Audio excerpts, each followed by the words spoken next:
Hello, how are you, my beloved students? Today we proceed with our session where we ended on the last period. So, on the last period, we discussed a lot about literary devices. And in the literary devices, we started looking the meaning of literary devices.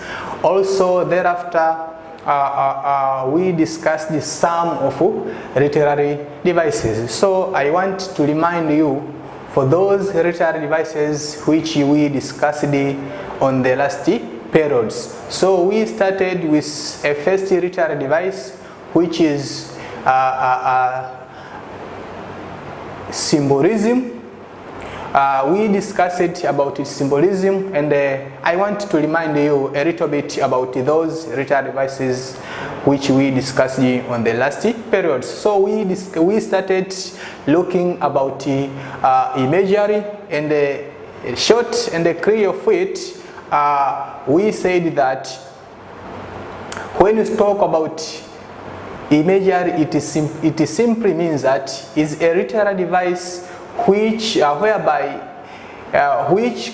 which create a mental picture to the readers of literary works. So when you are reading any kind of literary work, and there are some circumstances where a mental picture that can be created to the readers or to the listeners of a literary work, that is imagery. Also, after looking imagery, also we jumped directly to another literary device which is symbolism. And in the symbolism, we said that when you speak about the symbolism, it simply means that is a figurative language whereby a something stands to represent something else. So when you are reading any kind of literary work, there are some words. It can be a word or a phrase or a sentence or expression or statements or an idea. So those can stand there so as to represent another something. So that is second literary device which we looked or we discussed on the last periods. Also, we go on the another literary device which is euphemism or euphemism. So when you speak about euphemism, it simply means that you are trying to reduce the harshness of the words. So instead of saying he has died, you may say that he has stocked the bucket. So after saying he has knocked the bucket, we may say that he has died. So that is simple example of euphemism. So we have a lot of examples. So if you want to be reminded on that, just to trace back on the last periods. There are a lot of examples which I gave you. Also, we discussed about another figures of speech which is personification. So when you speak about personification, it simply means that there are some attributes that can be done by human being. So that attribute which can be done by human being can be placed or can be given to non-human being. So that's something which have been given on that characteristic or an attribute can be done by human being. So I can give you an example of that. When we are reading any kind of literary work, and there are some places when you are reading, you may meet with some expressions that you try to say or to state as follow. When I was on the dense forest, stones started to cry loudly. So we normally know that stones have not an ability of crying. So the issue of crying is an attribute that can be done by human being only. So that cannot be done by apart from human being. So that is the personification. So today we proceed with another literary device which known as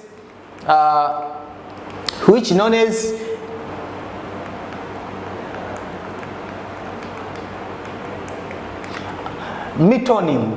So when we speak about metonym, is a substitution of a word with another word that is closely related to it, e.g. crown, king or queen, state's house, president. So when we speak about metonym, it simply means that when you meet with some circumstances, when you are reading, either you are reading or listening or watching any kind of literary work, there are some words that can be used by an author or an artist that try to show its substitution. So instead of using this word, you allow it, or you have an ability to use another term. So these are two words that can be selected by an author or artist to use among of those words. So here there is example here, crown. So the word crown can be there is another word that can be replaced. Instead of saying crown, you may say a king or queen. So instead of saying crown, or also you may use a word throne. So these throne or crown, these are two words. And also you may use another words apart from these two words, which are crown and throne. Which words which you may use? You may use king or queen. So king or queen can stand there instead of using crown. Or crown, either crown or throne can be used instead of king, or to stand to represent king or queen. Also state house. So when I'm speaking about the state house, you may use the state house, you may use the White House, and among others. So these are the several words that can be stand, and you may use another word that is president. So the use of either king, queen, presidents, those are the words which try to substitute the word either crown or throne or state houses. So these are some examples of metonyms. So you have to be very careful about metonym. So if you want, I want to generalize about it. That's why it can contradict you. When you speak about metonym, it simply means that you are trying to use some way, or when you are using some words, those words which have been used can be placed with another word, so can be substituted. That simply means that you may use this word, and also you are allowed to use another words that are correlated, which are not which are very known by the society or community at all. So the word king or queen or president, these are the words which have been substituted instead of using crown or state house. So that is another literary device which is known as metonym. So after looking metonym as one among of literary device, let us go directly to the another literary device, which is iron. There are some people who try to pronounce this word as iron, and there are other who pronounce it as iron. So it is the matter is how do we pronounce this this word. So when we speak about iron, is a figure of speech that tells opposite of what it meant to be. When we speak about iron, is a figure of speech that tells opposite of what we mean to be. E.g., the breed is soft as a stone, or a man of the people, or an enemy of the people, instead of friend of the people. So, when you are reading or composing or listening any kind of literary works, there are some words or expressions or sentences that can be used on a certain literary work, and those words are sent there to represent or to bring its conjugal meaning. So the point which we are considering here is opposite meaning, apart from that meaning. So when we're speaking about happiness, so we do normal about happiness. So when I can say that today I'm so happy, that's why my wife has betrayed me. So I can say that today I'm so happy because my wife has betrayed me. So if my wife has betrayed me, that simply is not happiness. So it is what can be presented here. It is sadness. So instead of saying today I'm so sad, I can use another word that is happiness or happy. So the usage of a word happy, we are taking its conjugal meaning. So if it can be happiness, it will be sadness. So if I can be say that I'm in the class, I can say that I'm out of the class. So the point which you are taking here, or the point which you have to take here into consideration is that the conjugal meaning or the opposite meaning of either a word or a phrase or a sentence or statement are so considered. So opposite meaning are so considered about a certain those issues which I tried to mention to you. So here there are some examples which have been provided here, which are the bread is so soft as stone. The bread, we do normally that the bread it is something that is very soft. You may use any tool so as to cut or to divide into different parts. So we know about bread. Bread is something which is very soft. It is very soft. So it is soft. So here the bread is soft as stone. We know stone, it is something which is very hard. You can't break down into small parts.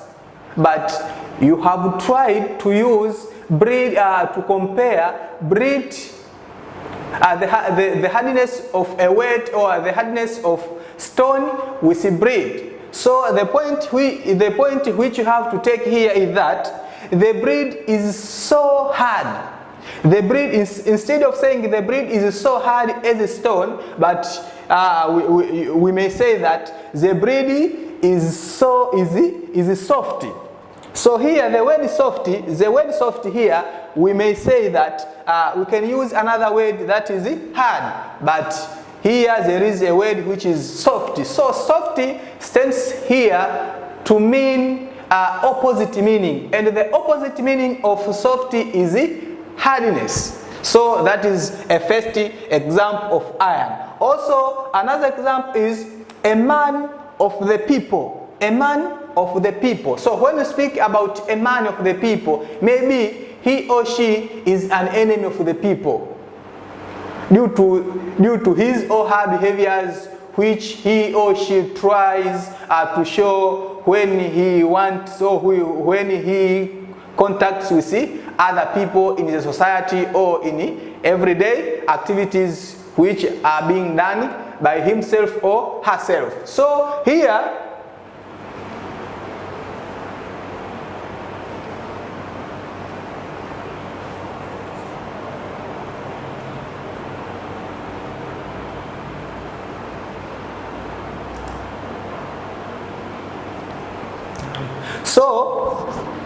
another example is a man of the people instead of an enemy of the people. So a man of the people stands to represent opposite meaning, and the opposite meaning of a man of the people is an enemy of the people. Also an enemy of the people instead of a man of the people. So these are two examples which if you can understand one example, it is vice versa.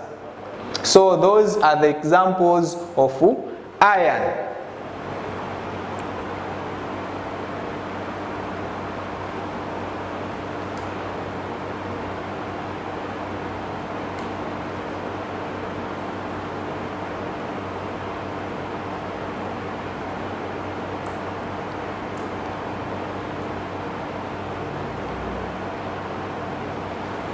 So another literary device is sarcasm. Sarcasm. So when we speak about sarcasm, is a statement given for the purpose of hurting or humiliating someone to make him or her unhappy.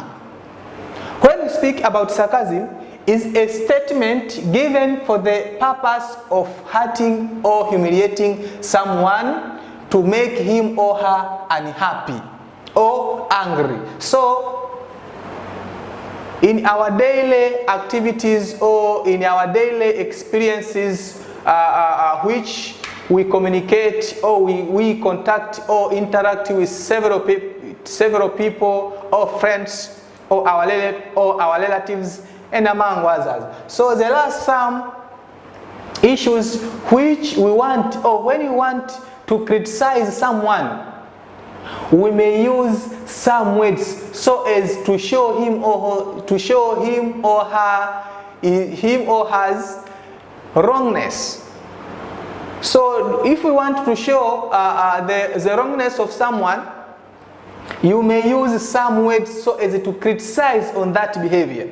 So in case of criticizing him or her, you may use some words or expressions or statements which try to make him or her angry or feel unhappy. So if let me give you an example. I'm a teacher. So if I have a certain behavior which are not admired with my students, so my students can tell me or can criticize me about a certain behavior which are not admired by students, so they can try to criticize me, and due to criticism which they will make on me or to their teacher, it will make their teacher feel unhappy, so very angry. So when we use several statements or expressions which try to criticize, and during making this criticism, it may make some scenario that will make some people who are criticized to feel so unhappy or very angry. So if we meet with several issues, you have to know that this is sarcasm. Why do we say that is sarcasm? It is simply because it tries to criticize someone about his or her behavior by making him or her feel unhappy or angry, and among others. So that is sarcasm. E.g., example, despite your richness, but you have no even a single child. So if you know that you are speaking with someone who is very aged, but he or she haven't only one child. So if you can tell him or her that is this statement, despite your richness, but you have no even a single child. So if you can tell someone this statement who have inability of producing or haven't a child, he or she will feel so unhappy. Also, another example, no one can marry such kind of person like you.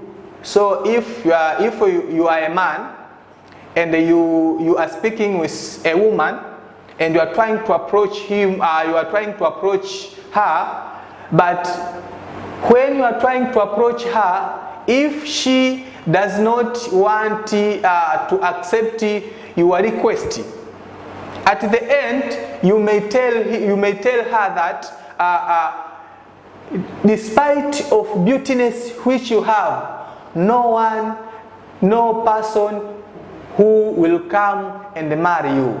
So if you can tell her about that statement, she will feel so unhappy due to statement which you tried to tell her.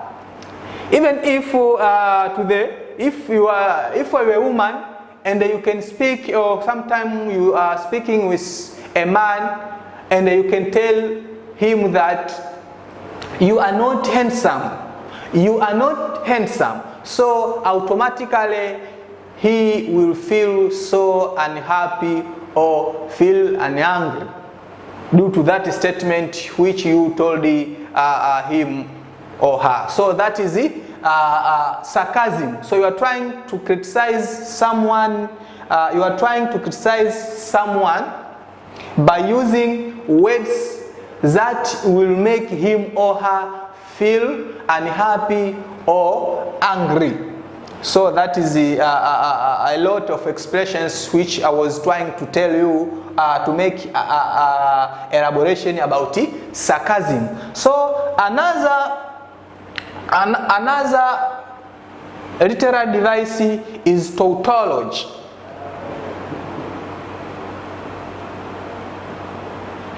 Tautology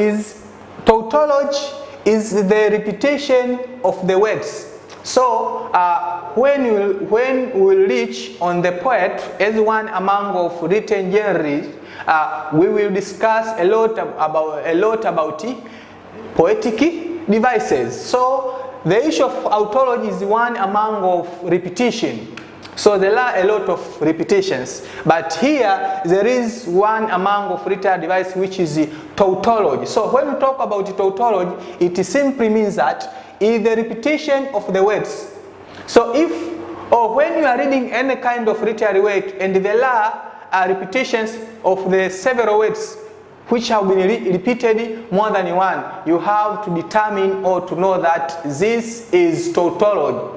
Why do we say that is tautology? Simply because there are some words which have been repeated. So repetition of the words in either play or drama or novel or short story or poetry. When we are reading a lot of poems, there are several words which are repeated more than one. So that kind of repetitions which try to make repetition of several words, you have to determine that this is tautology. So there is one example in the poem which is known as Africa. So when you are reading on that poem, you may determine that when you are reading on that poem, you will determine that a word Africa is more repeated. A word Africa is more repeated on that poem. So that is one among a form of repetition which are being made in several types of literary works.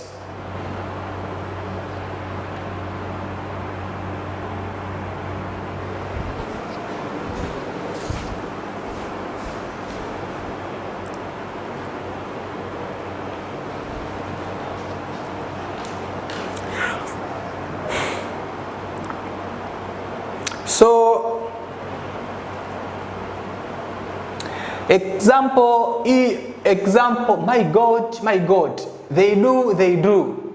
So if that is tautology, that's why you may see the word my God. Also there is repetition of the same words which are my God, my God. They do. So you may use with when you are reading any kind of literary work, you may meet with several words which have been repeated in a literary work. There are a lot of them, but those are the sum of them. Another examples it can be hurry up, come on, ask, tell me, why are you trying to betray me? Why are you trying to betray me? So if you meet with such expressions of the words which have been repeated, you have to know that that is tautology.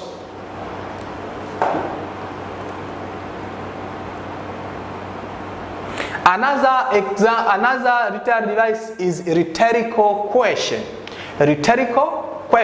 So rhetorical question is a figure of speech whereby a person asks a question while he or she knows its answer. When we speak about a rhetorical question, is a figure of speech whereby a person asks a question while he or she knows its answer. When we are watching a lot of bongo movies or other movies which have been acted by several actors in our country, also or apart from looking or watching movies, when we are reading a lot of or other literary works like a play or drama or poetry, or poem, novel, and among others of literary works, there are some questions that can be asked with a certain character. So such questions do not demand to be answered. If I can say that, are you really a teacher? If we are trying to make any kind of literary work, and if you are a student, you may ask me as your teacher. When I come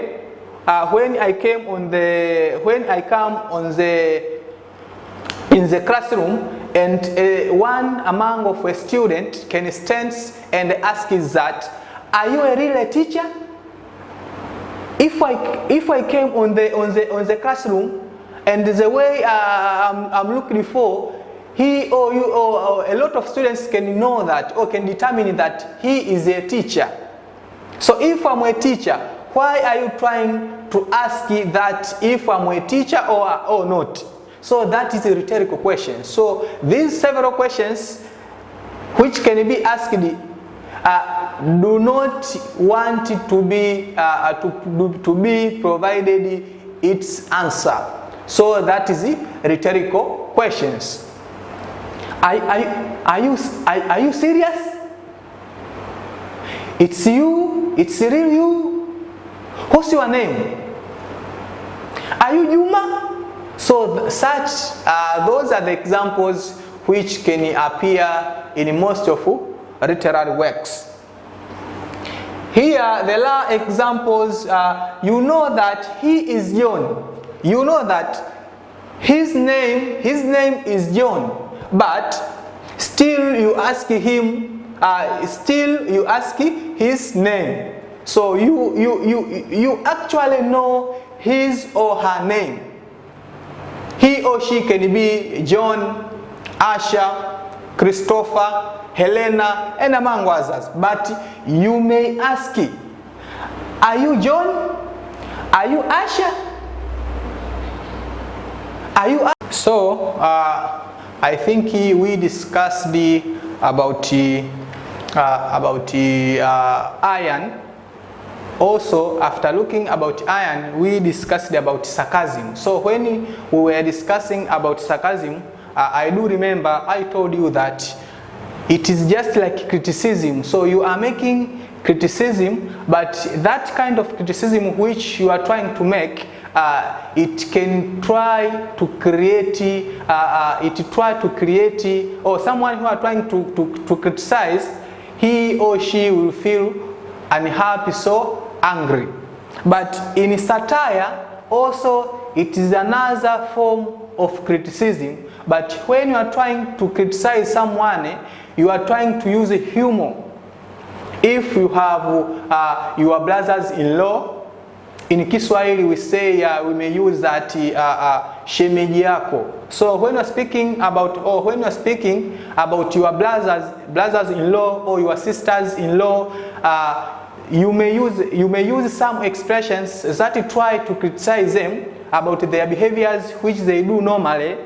But that kind of criticism which you make, it try to criticize them by feeling them apart from unhappy, so they feel so happy, so they can enjoy. When you are trying to criticize them, they feel so happy. But there are some of criticism which you are using by using humor. So in this, we may say that satire is the way of criticizing a person and an idea or an institution in which there is the use of humor to show their faults or weakness. So if you want to talk or to criticize somebody about his or her weaknesses, his or her bad behaviors, so you may use several humor.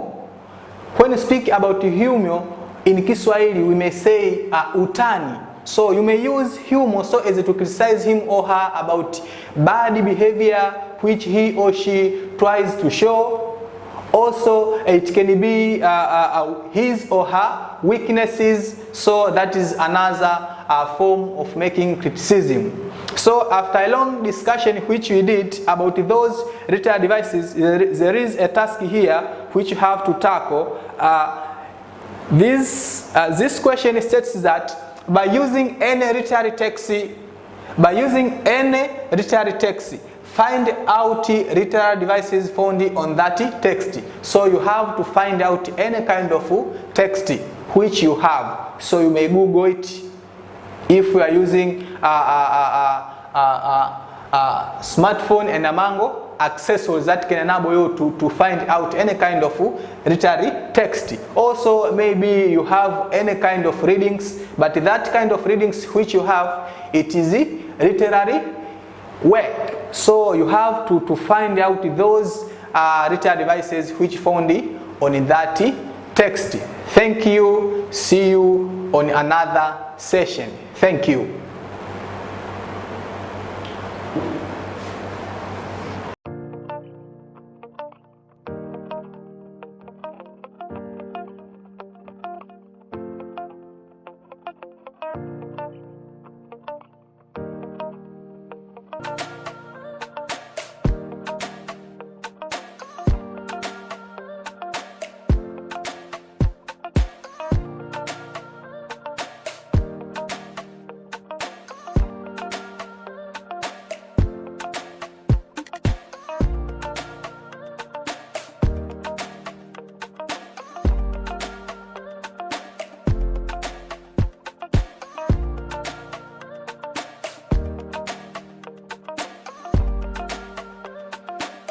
Purchase your tracks today.